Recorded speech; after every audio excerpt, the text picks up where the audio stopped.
Welcome to the Pet Biz Project, the podcast for passionate pet business owners and entrepreneurs.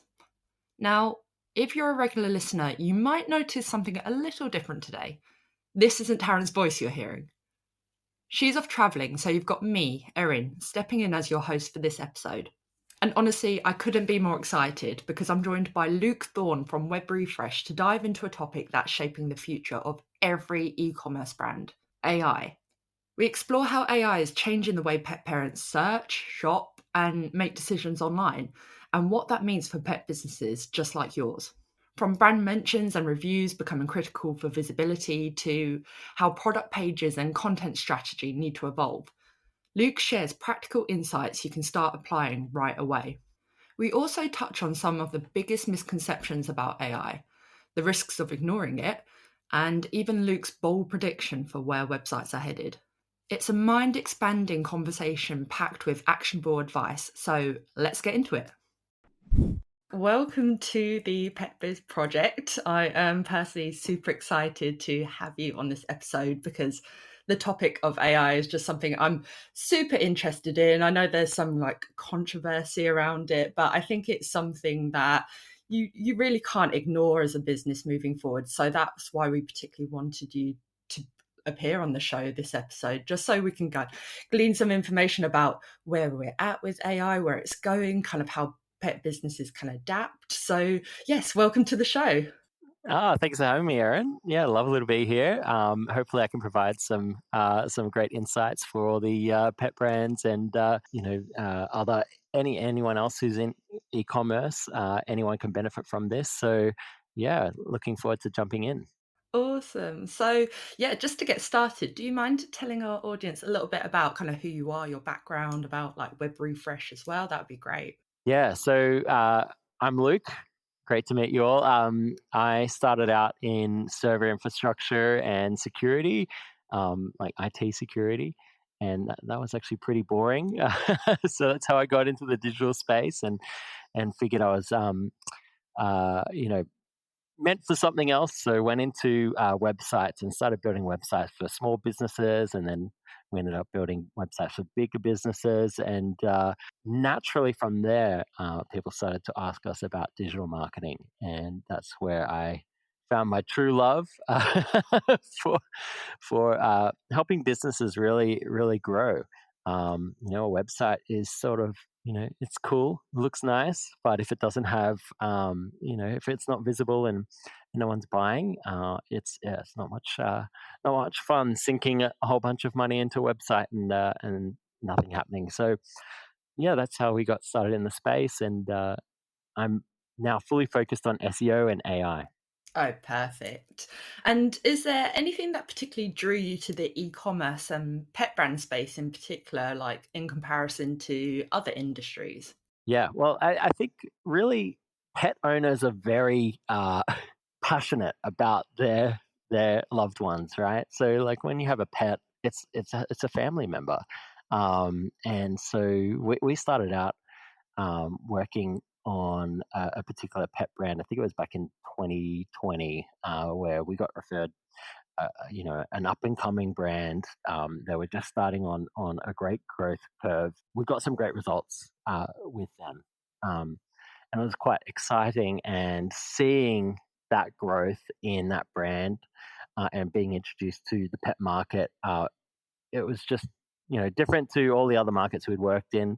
And that really got me the bug, and obviously got us a whole bunch of referrals from other pet brands as well. So that's what got us in there. Super cool. Yeah, I particularly loved the pet brand space for that reason too, in terms of there is just so much potential growth in this industry. So it is like a super exciting time to be a pet brand in this era of kind of digital growth, especially if you are based in e-commerce. But you don't just work with pet brands, do you? You have clients across a whole range of industries. Can you tell us a little bit about kind of different clients you've worked with?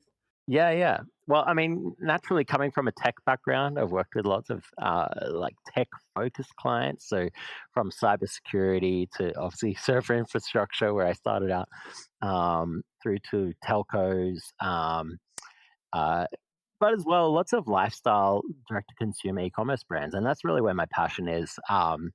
Direct to consumer is great because you see immediate impacts, right? So you can make some tweaks here and there on a brand that's primed for growth, and it will just double sales the next month, right? So sometimes you can have that immediate impact. Obviously, if you're a newer brand starting out, it is a little bit more of a journey, but it's always very directly connected to revenue. So that's what I love about e-commerce.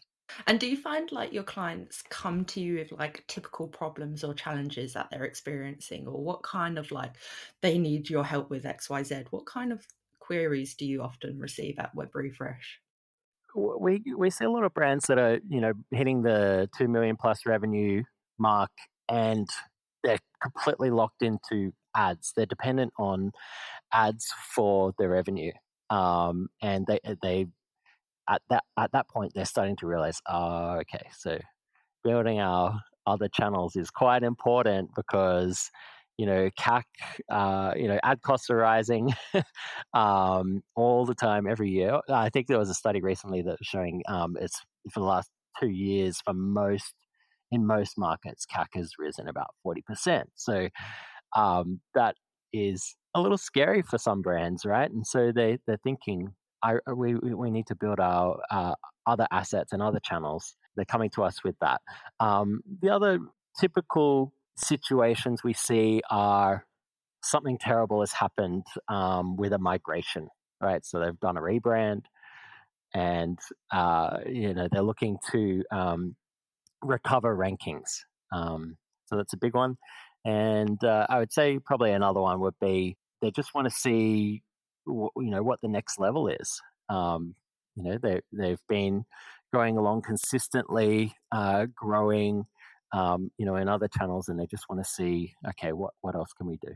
I think you're 100% on the money in terms of like the ad costs just skyrocketing at the moment. We're finding that with a lot of our clients personally. So it's quite a nice kind of, I suppose, transition into discussing AI, because you can't put your eggs all in that basket anymore. You've got to be doing like work around organic search and all the other kind of avenues. So that does neatly bring me on to my next question in relation to AI. So how do you believe kind of the way that specifically to our audience, pet parents are like searching online? How is that changing with now this kind of incorporation of like Gemini, ChatGPT, Perplexity, those kind of AI tools? How have you seen that evolve and change with pet parent customers?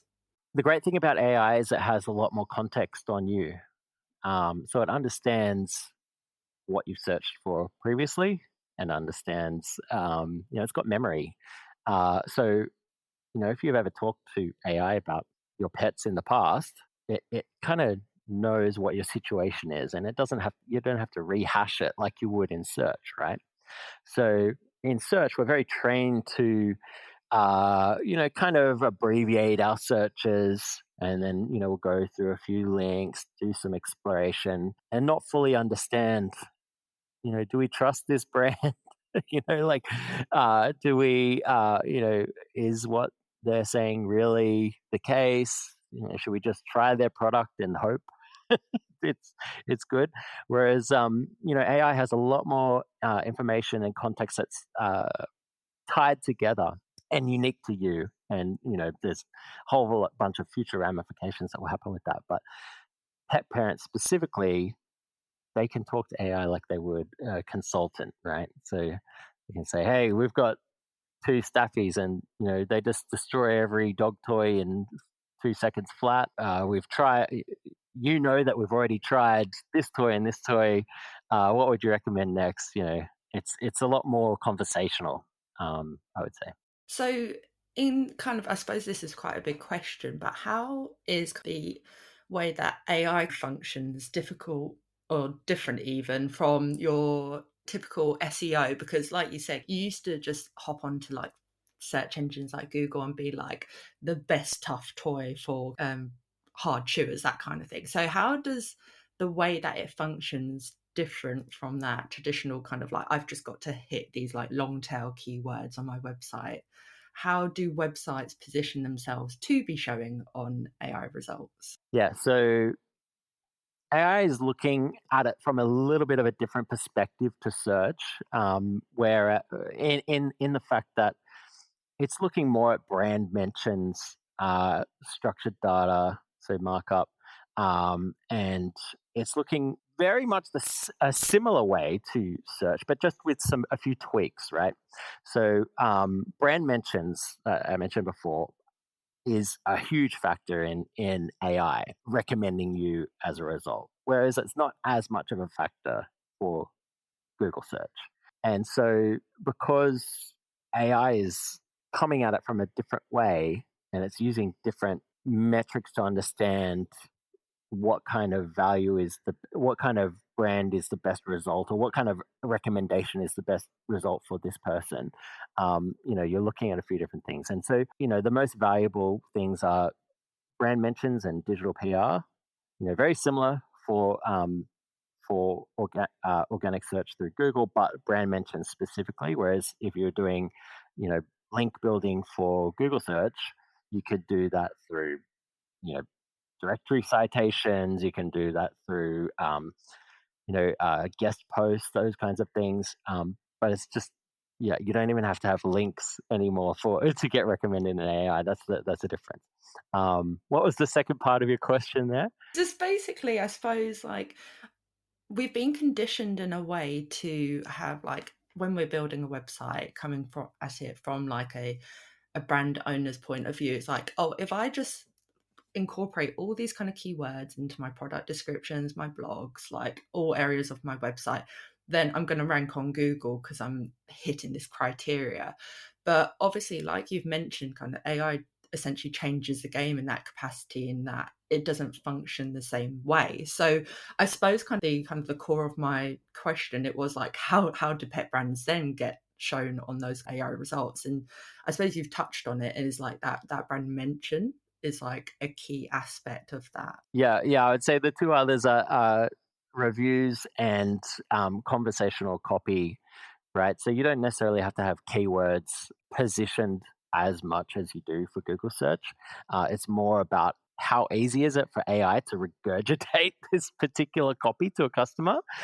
It's going to choose uh, that copy over more of a boast copy, or copy that isn't as direct or as conversational. I think reviews as well, really really powerful. It's a very similar situation for Google, but it's a massive benefit for anyone trying to rank in AI as well. So I suppose in a way AI is almost like, in a capacity, kind of ignoring you talking about yourself and bigging your own brand up, and it's more placing priority on kind of what others are saying about you. Is that correct in my summary? Yeah. It's definitely a major factor. Um, if you're presenting information to AI that is very understandable, that is huge. If you don't have the information at all on your site, if you're not talking about the topics that you want to be found for, and if you're not providing the product information that AI search is going to use to compare against your competitors, or to show you in the same context, then you're going to miss out. But there's a bunch of different factors, and the priorities that we put on them, vary at certain times. But you're pretty right. Brand mentions and reviews, they're massive. Wow. So in that regard, are there any kind of like misconceptions then about AI that you think probably need to be cleared up at this point before we kind of dive any deeper into the topic? Because I suppose there's going to be varying levels within our audience of, like, some people are using like AI quite a lot. Like, I've seen it kind of cropping up more in things like Shopify and Klaviyo and like those kind of tools. So they might already be familiar that AI isn't literally just like a new search engine, it's got a capacity to do so much more. But there might be some members of our audience who are like quite fearful about AI and they don't really understand it. So, are there any kind of misconceptions that you think should be cleared up about AI at this particular point? Here's a stat you can't afford to ignore. 69% of consumers want video when learning about products. And yet most pet brands are still running the same worn-out ads, hoping for new results. If you're not keeping your content fresh, you're handing your customers over to other pet brands that are. At Pet Biz Creatives, we deliver a steady pipeline of authentic UGC and polished studio video for your organic and paid ad use. No stress, no scrambling. Fresh content isn't optional, it's essential. Book your free strategy call at petbizcreatives.com/video. I think one of the big ones is really AI not being relevant at the moment. I think for any brand that really wants to take the market, it's a great opportunity right now. So you might think back to when TikTok was launching, or just coming out, right? So TikTok, everyone was kind of like, what is this? It's just the youngsters on it. How am I going to sell anything through TikTok, right? Yeah, everyone just doing like weird like little dances on their cameras, aren't they? Yeah. That's right. And so I wouldn't necessarily say it's the next TikTok. It's about 100 times more powerful and more consequential than TikTok. But it's a similar scenario. Whereas, if you're spending time understanding what it's all about and not being either fearful or thinking it's not relevant, then you're going to win. Yeah, absolutely. Because I think it's a situation where you can't bury your head in the sand and just ignore AI and hope it goes away just because it's kind of a bit of a scary prospect. It is something that is becoming increasingly part of, especially how e-commerce businesses operate, right? It's like it's becoming intrinsic, like we just mentioned, to the tools that they're using themselves. And I think if you're not tapping into kind of AI in some capacity, then you're missing like a huge trick. But I suppose one kind of fear that I've heard from like businesses is that they are quite like worried about using AI to do things like help with like generating product descriptions and things like that, just because of like inaccuracy, maybe, or kind of like it doesn't feel totally on brand, that kind of Yeah. thing. So, how would you kind of Yeah. like approach AI in terms of like keeping that control over the output and not working around that fear of like, oh, it's just going to be like a generic product description that is going to be spitting out like all my competitors and things like that? How do kind of pet brands navigate using AI but also kind of retaining their originality, would you say? Totally. Yeah, I think that's a really valid concern. And navigating it's very important to do it correctly. It's a concern that is valid, and you want to make sure that you're not going to get penalized in the future in search, or you're not going to destroy your brand. You're not going to have inaccuracies on your site. So I think really the way we're combating that is making sure that our customers are using a hybrid approach, right? So if they want the cost savings of AI, they can get that by having AI do much of the heavy lifting, and training it properly on your products, and then having a real human expert copywriter really go through it all and edit it properly, is the best way to go. No, I wouldn't recommend anyone use 100% AI copy unless unless you're a brand new brand with no time and you want to grow quickly. It can be helpful in certain situations, but yeah, for an established brand that has a brand you want to protect, then it's a valid concern for sure. Yeah, I think that's 100% like the train of thought that we've seen reiterated again and again, is that it's kind of almost like an iceberg approach of like beneath the surface, it's like probably 80% AI, and then that top 20% that you're actually seeing is like that human input aspect, like at the beginning and the end, you're checking and verifying everything. So, yeah, I think it's you if you do want to retain that individuality as a brand, I do think there does need to be that component of like human editing, if you want to call it that, or kind of reviewing that content. But I think that's probably the part of the process where I personally feel like if you are concerned about like AI not being able to help in terms of like your brand tone of voice and like alignment, that sort of thing, that's where you can really kind of pick up on those things, because I think AI does do a fantastic job of giving you the structure, and sometimes you just need to kind of build upon that with your own expertise, especially if you're a very kind of niche pet brand with you a very like specific specialty.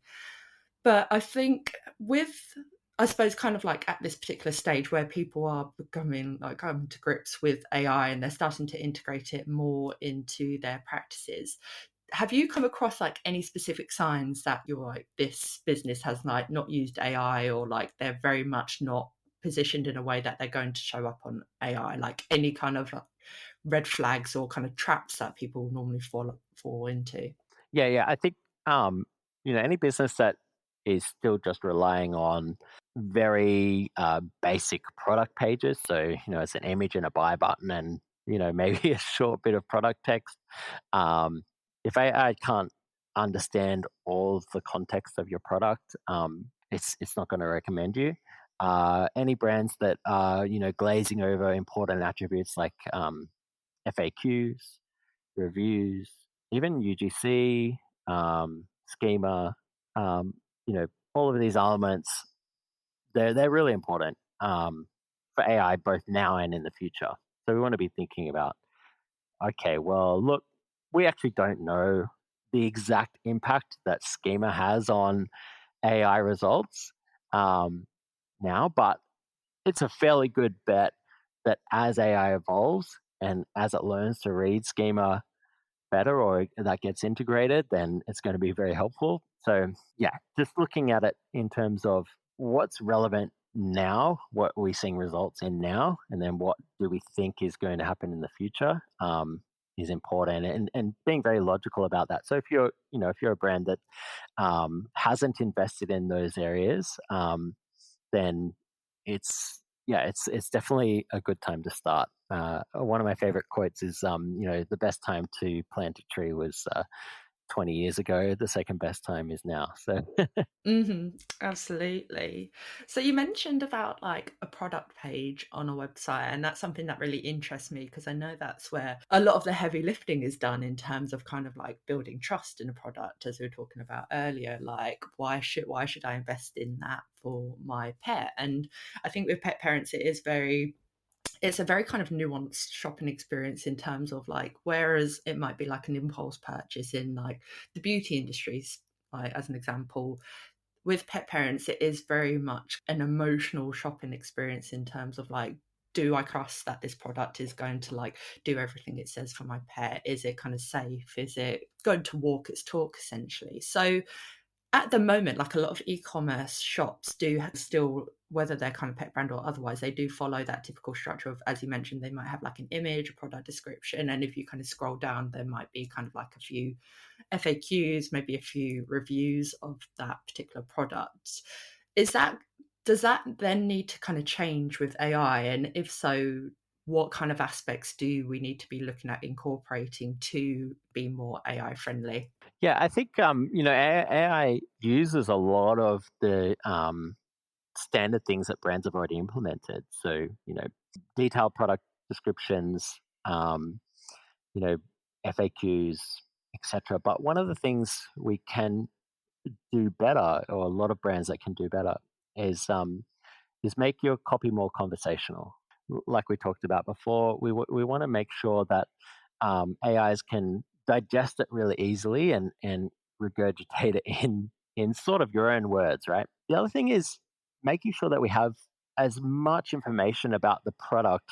Doesn't necessarily need to be all visible on the page. You don't want to overload users, obviously. This has always been a issue when looking at, okay, how do we optimize for search? Well, we need all this additional information. How are we going to display it? I think lots of brands have solved that now. You have nice menus, you have good UI, but understanding that if AI has more context about your product, it's going to be able to provide richer answers to users and also understand more of your product versus competitors. And so, if you're answering things, or if you're including things like, okay, well, what are all the ingredients? What are the percentages of those ingredients? Is this particular product promoted by a vet, or is it promoted by a dog trainer, or what are the entities associated with this product? And pet parents, they want to know that they're buying something safe, that they're buying something quality, they're getting it for a good price. And AI wants the same thing. It's trying to provide results that are tailored to you and that are valuable for you. And so, if you're providing more information to AIs, then they've got more to work with. It's kind of like the difference between having shelf space at a supermarket. The customer doesn't, they might see your product on the shelf. It might be at eye level, but the customer has to read the packaging, and they've got heaps of other products there. That's sort of like what Google search is like at the moment. Whereas AI, it's like you're talking directly to the store owner, or the sales person at the store. They've had all these different inputs from customers that feedback are about specific situations, specific use cases. They've experienced the product for themselves, and they can off the top of their head recommend 2 or 3 products that most other customers trust and like. And so I think that's sort of the difference. And when pet parents are thinking about what am I going to choose for my pet, they really want to dive into those details. So AI is a great way to do that. Yeah, absolutely. Because just as you were talking, I was thinking, because of the nuances, I suppose, of how people are using AI to search, it's that very personal kind of query or kind of like situation that they're going to be searching through. So, like, going back to the example that we were using earlier, like you've got like a staffy who's like got a very strong bite. You're just not wanting that generic, oh, these are like tough toys. You're kind of wanting to go like a level deeper than that, right? You're wanting specifically references to staffies maybe, or kind of talking about the durability of a toy, and then reinforcing that with reviews that shows staffies using those toys. So like you say, it's kind of like a bit of a network. It's not just a case of like, oh, I just need to keyword stuff like I used to with like SEO. You're having to really think about it, I think, maybe a bit more holistically. And am I right in kind of understanding as well, like it's not a case of then shoehorning lots and lots of additional content onto the product pages? Like you could be maybe exploring these kind of like very niche angles and topics in different capacities on your website, like kind of blogs and things like that. Would that be a way that you could maybe approach talking to so many different pet parents in so many different capacities? Yeah, totally. Your blog is a huge asset for AI, because you could talk about tons of different topics related to a specific product, and all of the different use cases, and AI just sucks that up. And so one thing we're seeing is, if you're first to a topic, um, you don't even have to be a really strong brand. If you're first to a topic, AI is going to pull that, and it's going to promote you. In its recommendations, or it's going to cite you. So yeah, that's a really powerful way to get new customers. Yeah, because that was actually going to be my next question, because I've personally used like AI to search in that capacity for like products for my dogs. And I have found that there is kind of like a mixture, like it might just populate like the big hitter, like multi kind of store kind of pet brands, but in that mix there are those smaller like indie pet brands as well. So it's not always necessarily a case of like, oh, kind of like the chains, like the really big hitters in the pet industry are always going to dominate AI search results. It's kind of how you're positioning yourself, whether kind of you're a small or medium brand, you can still show up. So if I was like a pet brand at the moment and I'm like, I am wanting to show up in those AI search results, but I'm not, what would probably be the main cause in your opinion at this particular point about why I'm not showing up, and what could I do as my key next steps to get myself showing up, would you say? Yeah. So I think really understanding the competition around what you want to show up for. It's very similar to Google, right? So if you're like searching for best air dried dog food, then you're going to have Prime 100. You're going to have Hmm. Swaggle. I think a few others, and that they've been in that position for quite a while, both in Google and now they're really dominating AI search. But if you're looking at niche terms, then you can really kind of get in there. If you're getting that in those terms early as a smaller brand, then you have opportunity to really grab visibility. And so what I'd say is the way you want to start appearing for those is get brand mentions to your particular pages that you want um, recommended, or the information recommended about. And then you also want to make sure that you're building a really strong brand, right? So you're when a customer is interacting with you, you want to have every opportunity you can to get a review, and turn that customer into someone who's going to talk about you on Reddit, or talk about you. Reddit's a really big one at the moment for AI search, right? So if you're getting mentions in Reddit, that's really helpful. Or talk about you on their favorite pet blog, or or on social media. So it all comes back to brand mentions being really powerful, reviews being really powerful. The other thing you could do is just have the content there, right? Like, I love thinking about content as ads for AI and Google, except they last forever and they never switch off. So content is getting more powerful. There's a lot more content being produced, but it's actually like a force multiplier for smaller brands, because they can produce it quite easily, and if they're really tactical about their content, they can get some big wins. So have the content. Yeah, Yeah. it's like it kind of went through a phase, didn't it, where they were like, content is king, and then that kind of seemed to drop off a little bit, and now it seems to be coming back in that capacity. Like, so that's quite exciting, because I think that's beyond kind of like, kind of the practical function of like creating this content for like AI or SEO, whatever angle that you're wanting it to kind of rank for.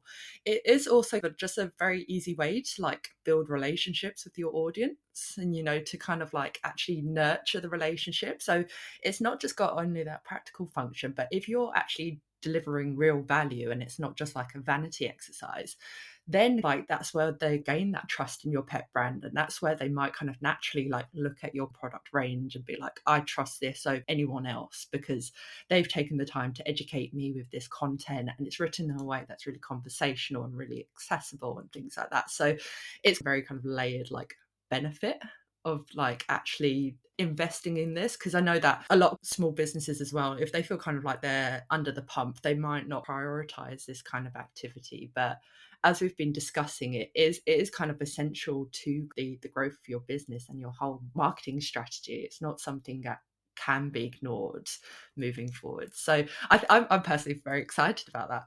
Yeah, and it's really long lasting as well, right? So you put a piece up, you can update it, which is great. But if you put up a trustworthy piece that's got authorship with it, so you've got the bio of the person who's written it, and that's a trusted person. Like, AI is going to see that as well, but it sits there forever. So it doesn't ever get switched off. So investing in content, it's a great investment if you're producing good content. Yeah, absolutely. And I think it's not a case of like you're putting all that effort into creating it and then it's just like forgotten about. You can kind of then repurpose it again and again, can't you, across like your socials, across your email marketing. So it can have so much like benefit, like whilst you might be doing it with the like kind of the view of being like this will help AI, it doesn't, the kind of the benefits don't stop there. So it's it's so super exciting. But with your experience in this field, do you have any kind of examples, whether they're pet brands or otherwise, of like where you've personally seen implementing all this activity in terms of what we've been discussing has actually had tangible ROI benefits for any businesses? And would you be able to share maybe kind of like a mini case study of this in action for us? Yeah. Well, I think probably going back to that first pet brand we were working with, right? We saw, I think it was 300% organic search revenue growth implementing, schema markup, etc. But then it flowed on to AI, right? So it flowed on to visibility in AI, and we started seeing continued growth from AI purchases, and that was great. One recent case study specifically on AI for a telco brand that we've been working with is we had a 56% increase in revenue in the last 3 months, which is like, it's massive, just by getting 700 new AI overviews, right? So we've been working on content for a really long time for this brand. And well, not, I mean, it's a relative, right? So I'd say like a long time is 6 months. Yeah. Right? I mean, I'd say the same. Yeah, I'd agree. Yeah. But 6 months we've been investing in content without really seeing much results in Google. Then AI overviews come out, and it's starting to index and understand, okay, what can we serve up in the AI overviews that's going to benefit customers, and who are we going to cite? And it just so happened that our content was positioned really well for those AI overviews. And so within a period of 3 months, we saw, revenue revenue just explode from getting those AI overview citations, which was very cool. So yeah, 56% increase in revenue 3 months, I think it was. So yes, AI overviews. Some people think they're really bad for business, actually, because they're stealing content from your site and serving it up directly, right? But if you're not already ranking for those really powerful terms, then an AI overview is a good thing. So that was a cool one. That's amazing. That is like a phenomenal result. Like, I think it just goes to show that it is the long game, isn't it? Like, even though you might not see like an impact immediately, I think it is kind of like that compounding effect, I guess, like over time. And then we don't necessarily know, kind of like, as we mentioned, how AI is going to continue to develop. So you might implement something now that you're like, oh, it's just like, it's achieved nothing, but then kind of like a month down the line there's some kind of algorithm update and you're like, suddenly it's like produced like real results for your business. So would you say kind of like the key KPIs almost from your AI kind of efforts, if you want to call it that, is it mostly traffic and then the revenue that is generated off that traffic, or are there any other KPIs that you would be looking at to kind of measure the success of a project? Yeah, I think just share of visibility is a good one as well, which relates to traffic and then ultimately revenue.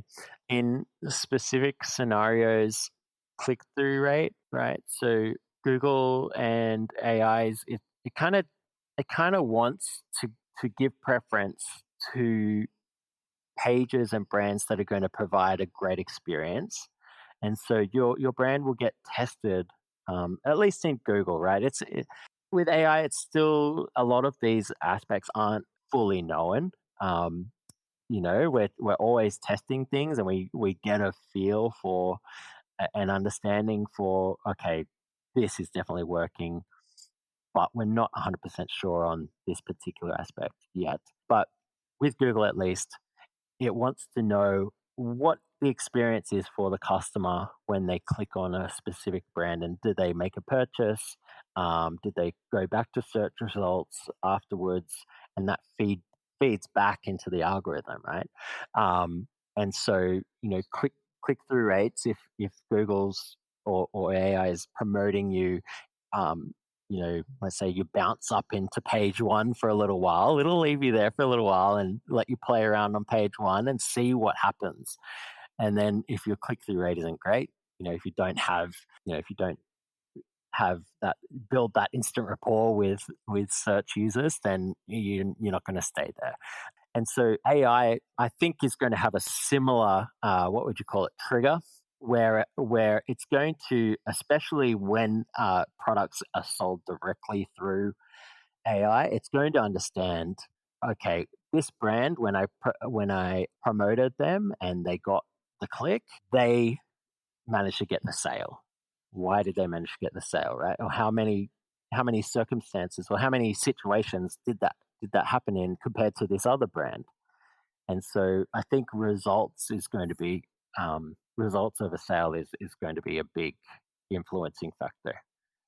Sorry, I went on a tangent there, but No, yeah, no, it's all right, because I think it's super important to know kind of the context of like, because I think, again, kind of like that mentality like of SEO in the past, where it's like you just like stuffed in a keyword and just kind of hoped it did its job. With AI, it's not as straightforward as or as simple as that, in terms of like you might be kind of creating content which is talking to a specific content, but you can't end it there. Like the efforts have to go into the entire kind of customer experience and journey, and like making sure that it's optimized in that capacity, and making sure that it's like a flawless shopping experience, and that they're kind of like they've got all the information they need to convert in that capacity. So it isn't just like we were talking about, it isn't just a case of like producing content, like throwing it up on your website and hoping it does the job in terms of getting that conversion. You kind of have to do that additional hard work yourself, and ensuring kind of like testing the user experience and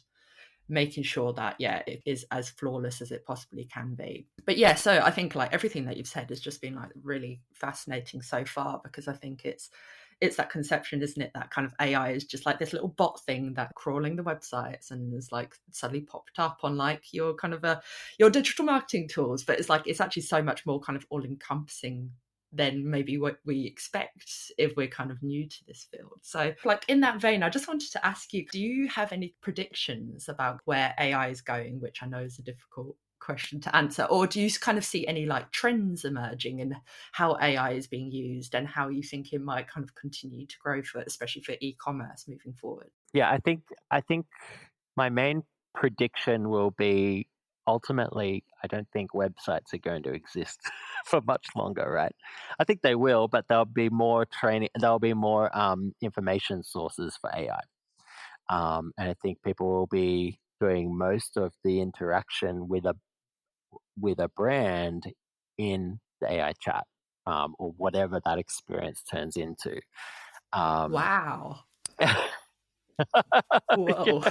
My mind is blown right now. I'm just like, I can see what you mean. I can see where it's going, but that's so weird to think about. So do you kind Yeah. of think then like the whole shopping experience, like you say, will be kind of contained within ChatGPT, for Yes. example? Yeah. Well, I mean, ChatGPT's already teamed up with Shopify, and I estimate that Shopify will ultimately become the data warehouse for, or the input center, and the kind of like the management center for uploading your products, making sure all of the correct details are there, and then AI is going to take on the user experience part of it, right? So the shopping part, because if you think about it in the future, AI is going to be able to customize a particular experience in real time to a user, right? Won't necessarily just get served up whatever just is pre-existing. And AI is going to be able to code a website in seconds for, it's going to be able to present a unique experience in seconds. It's also going to be far better at taking you through a purchasing journey. So, whoever I think Apple has a real great chance of being a winner in AI eventually if they pull their stocks up, because they've got, the hardware that is everywhere. So your iPhone, you have your glass, or Meta as well. They've got those Meta glasses, but the shopping experience is it's going to change, I think. So look, I'm getting into too many different areas, but big prediction is websites possibly might not be around for much longer. Wow.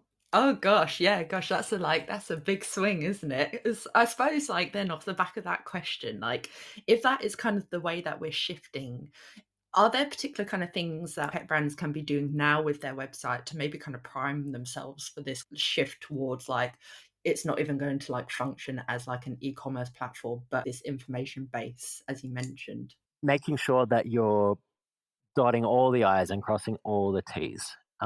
And so pet brands will have experience with that in terms of if they've ever used Merchant Center in the past, like Google Shopping. They know that if their product feed details are lacking or incorrect, or they're just not going to show up. It's going to be very similar for AI, right? So if it doesn't have information on exactly what your return policy is, or if you're not very specific about what product images you want to show, then it's going to be difficult for you going forward. So dotting all the I's, crossing all the T's, making sure that you're providing as much information as possible in all of the different areas, from product materials, product ingredients, shipping, returns. What are the offers there to build confidence, money back guarantees, all those different details. Right. Wow. So yeah, a lot to do then, a lot to get your hands stuck into. So in terms of because there is almost kind of so much that we need to be staying on top of, if you are kind of feeling quite overwhelmed and there's a lot of different things to be focusing on almost simultaneously, is there kind of an easy place for people to start that you recommend? Would it be something, for example, like you mentioned, just ensuring that you've got all the product details properly on their sites? Yeah, definitely. I think starting with one product on your site, right? If you're really struggling, there's so many different things you can do, but I would say pick one product page and make that the best you possibly can. And usually you'll get to what you think the best it possibly can be is, and then understand you're only 40% of the way there, right? So look at the biggest, most successful brands and analyze their pages, break it up into sections, print it out if you need to, put it on a Figma board and mark it up. And when you really start looking at all of the different elements in detail, and you're really sifting through, it's apparent how much thought goes into it, and how much there actually is that you can add and do to beat out your competitors in different areas. And you'll come up with more ideas and innovations on how you can do it better. And that's where the goal is. Oh, wow. Well, Luke, this has been an absolutely amazing chat. I feel like I've learnt so much, and because I think I came into the conversation with a slight understanding of AI and how it's kind of how we need to kind of tap into its capabilities. But I think you have really kind of blown my mind in terms of that's just barely scraping the surface in terms of how AI is set to develop and what we can be doing now to kind of future-proof ourselves against but so yeah, it's been such a fantastic chat, so I'm really grateful for your time today. But I wanted to ask what is next on the books for WebRefresh? What have you got kind of lined up yourself? Yeah, well, I mean, we're always working with new and exciting brands. I think AI for us is a new not a new frontier, but it's this big opportunity ahead, right? And so we're at the same time making sure that we're becoming more and more visible for AI in AI search. That's one. We're building new tools as well for customers, which is great. So we've got, just in the last few months, I've released a complete AI search optimization checklist, so to help brands get more visible. If they're looking at, okay, where can we improve, they can kind of just go through one by one and look, oh yep, we've got that, Oh wait, didn't even think about that. So that's another one. And then building our own sort of web apps and tools with AI as well. That's a really exciting thing for us this year.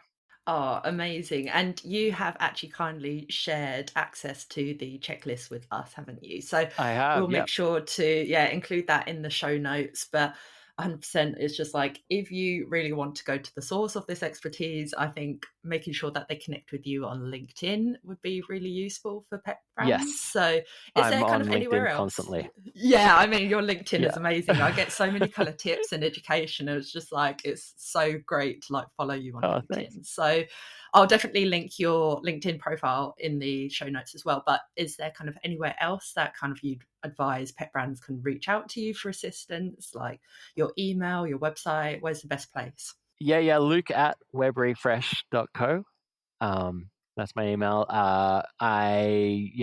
LinkedIn. That's really the place to get me. I'm on there all the time, obsessing over the next post or engaging in the community. So I would love to chat. Let's connect and. Oh, amazing. But thank you again, Luke, for your time today. It's been an amazing conversation. And I think because it's such a dense topic, we'd love to have you back on the show in the future again to maybe talk in a different capacity about AI. But so hopefully Would love that. Come back on the show soon. Would love that. Sounds great, Erin. Thanks for having me. Awesome. Thank you so much, Luke. See ya. Cheers. Bye. Thanks so much for tuning in to today's conversation with Luke Thorn from WebRefresh. I hope this episode has opened your eyes to how AI is already reshaping e-commerce and given you clear ideas for how to prepare your pet brand for the changes ahead. From making product pages more AI-friendly to investing in conversational content, reviews, and brand mentions, Luke's advice is a reminder that future-proofing your business starts now. If you'd like to dive deeper, Luke has shared his AI search optimization checklist, which we'll link in the show notes. You can also connect with him on LinkedIn for ongoing tips and insights. If you enjoyed this episode, don't forget to follow the Pet Biz Project podcast and leave us a quick review. It helps us reach more passionate pet business owners just like you. Until next time, keep learning, keep growing, and keep putting pets at the heart of your business.